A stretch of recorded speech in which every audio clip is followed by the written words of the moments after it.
Hi, my name is Mark Chandick, and I'd like to spend a few minutes talking to you about the basics of life insurance. The purchase of life insurance may be one of the most important decisions you ever make in your financial life. However, it's a decision that most of us will put off until something happens that hits close to home. That's really not too surprising, since we all have a built-in mechanism that avoids thinking about death. But that kind of procrastination can be devastating to a family or business. Let me explain. There are three basic questions to be asked, and they have to be asked and answered in the right sequence, or all the answers will be wrong. The three questions are: do I need life insurance?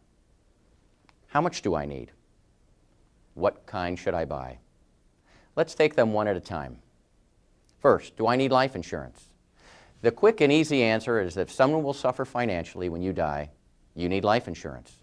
That could mean your family, perhaps aging parents, or maybe even your business partner and employees. Sometimes we might be inclined to say, well, they'll be okay, and maybe that's true. But it's important to remember that we don't get a chance to change our minds once we're gone. We need to face reality while we can do something about it. The second question is, how much should I have? Some experts recommend a rule of thumb that runs anywhere from 5 to 20 times your annual income. Obviously, with that kind of spread, the rule of thumb isn't very helpful. So how do you determine if you need $100,000, $250,000, $500,000 or more in life insurance coverage? The best way to figure out what you need is to have an insurance professional conduct what's called a financial needs analysis. Here's how it works. You'll start by gathering all of your personal financial information and estimating what your family members would need after you're gone to meet their financial obligations. To calculate this figure, you'll need to think through three types of expenses. First, your immediate expenses, such as funeral expenses, uncovered medical costs, taxes, and outstanding debts you'd want paid when you die, such as automobile debt and credit card bills. Second is ongoing expenses, which is basically money for your family to live on for a specific period of time. It helps pay for everyday living expenses like food, clothing, transportation, mortgage or rent payments. And finally, life insurance proceeds can be used to fund future expenses, such as money to fund a college or retirement savings plan. After you've figured out your family's needs, you'll then want to tally up all of the resources that your surviving family members can draw on to support themselves. This would include things like your spouse's income, savings you've accumulated, and any life insurance you already own. The difference between your family's needs and the resources in place to meet those needs is your need for additional life insurance. Let me share a story with you that illustrates the value of properly calculating the need for life insurance in a very powerful way. Early in my career, I was working with a physician in Southern California who was very busy and didn't give me any time to help him determine the amount of life insurance that was appropriate for his family. Rather, he asked me to simply sell him a $500,000 policy. I complied with his request, only to read several months later that he had been killed by a hit-and-run driver while changing the tire on the side of the freeway. I took great pride in being able to deliver the much-needed cash to the family, only to be shocked to learn that the doctor had 9 children, 3 of whom were in college at the time. I distinctly remember sitting in a room with his wife and all of his children when they collectively asked me, "Is this all there is?" I felt badly that I hadn't found some way to break through to the man and convince him to approach the process the proper way. I vowed never again to shortcut the process and to always calculate the real need for life insurance. I never have shortcut the process since, and you shouldn't either. There are no do-overs with life insurance. There's nothing more important than buying the right amount of coverage, and you need to get it right the first time. So after you've figured out how much you need, you're now ready to focus on what kind to buy. There are 2 fundamental considerations that go into answering this question. First, how long will you need the insurance? And second, how much money do you have in your budget for this expense? The how long you need it question will help you decide if you want term insurance or permanent insurance. Term insurance lasts for a specified period of time, say 5 years or 10, 20, or maybe even 30 years. If your only need is for funds to pay off a 20-year mortgage at your death, a 20-year term policy would probably be the answer for you.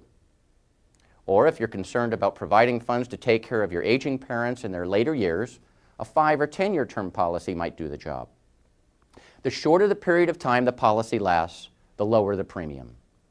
But once the term period is over, you'll have to pay a considerably higher price to maintain it if you want to do so. And you may well have to take another insurance physical to qualify all over again. That means your health must still be good and that you haven't taken up piloting, skydiving, or vehicle racing. Declining health or a dangerous job or hobby can significantly increase the cost of insurance and sometimes can make coverage unaffordable or even unavailable.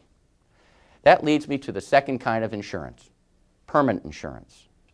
Permanent insurance is what the name implies. It's with you for life, no matter how old you are when you die. The premiums are projected to remain level over your lifetime, and in some cases can be designed to stop at retirement while your coverage remains in force for life. Permanent policies build a cash surrender value that is available if needed in the event of emergencies, opportunities, or college for the kids. Of course, these benefits come with a price. The initial premium for permanent insurance is 3 to 10 times higher than it is for an equivalent amount of term insurance. So if your budget is limited, be sure you buy as much as you need, even if it's all term insurance. But if you have some room in your budget, it usually makes sense to include some permanent insurance in your program. And as time goes on, it will probably make sense to convert some of your term insurance to permanent insurance. You know, one of the biggest mistakes I see my clients make is underestimating how long they'll need life insurance. This was painfully true immediately for many after the dot-com bubble burst in 2000. All of a sudden, you had people who experienced a significant loss in their retirement assets, and they were no longer able to retire on time. Life insurance fills the financial gap that exists between your financial needs and your financial realities. The fact that people had to work additional years necessitated owning life insurance for a longer period of time, and many were caught unprepared. By owning both types of life insurance, term and permanent, you're better prepared for the unexpected things that happen in life. Let's face it, our financial lives never go as smoothly as the financial press would have us believe. So far, we've looked at life insurance from the context of your personal needs. However, life insurance is a tool that is also utilized by almost every small business in America. Businesses, especially smaller, closely held businesses, utilize life insurance to protect their companies in case of the premature death of an active owner. Life insurance is used to purchase a deceased partner's interest and provide an income stream to the surviving family. Life insurance also may be left to the company to provide a financial cushion to the company in the case of a loss of an active owner or key employee. Life insurance is also utilized to provide cash to equalize the inheritance of a family, where only one of the children inherits the company. And finally, to provide cash to pay federal estate tax, so that the company doesn't have to be sold to pay the tax liability. These uses of life insurance keep businesses in business, families financially secure, and Americans employed. So there you have it. A properly designed life insurance program is as essential to a sound financial plan as a strong foundation is to a home. Do it right, and the future is secure.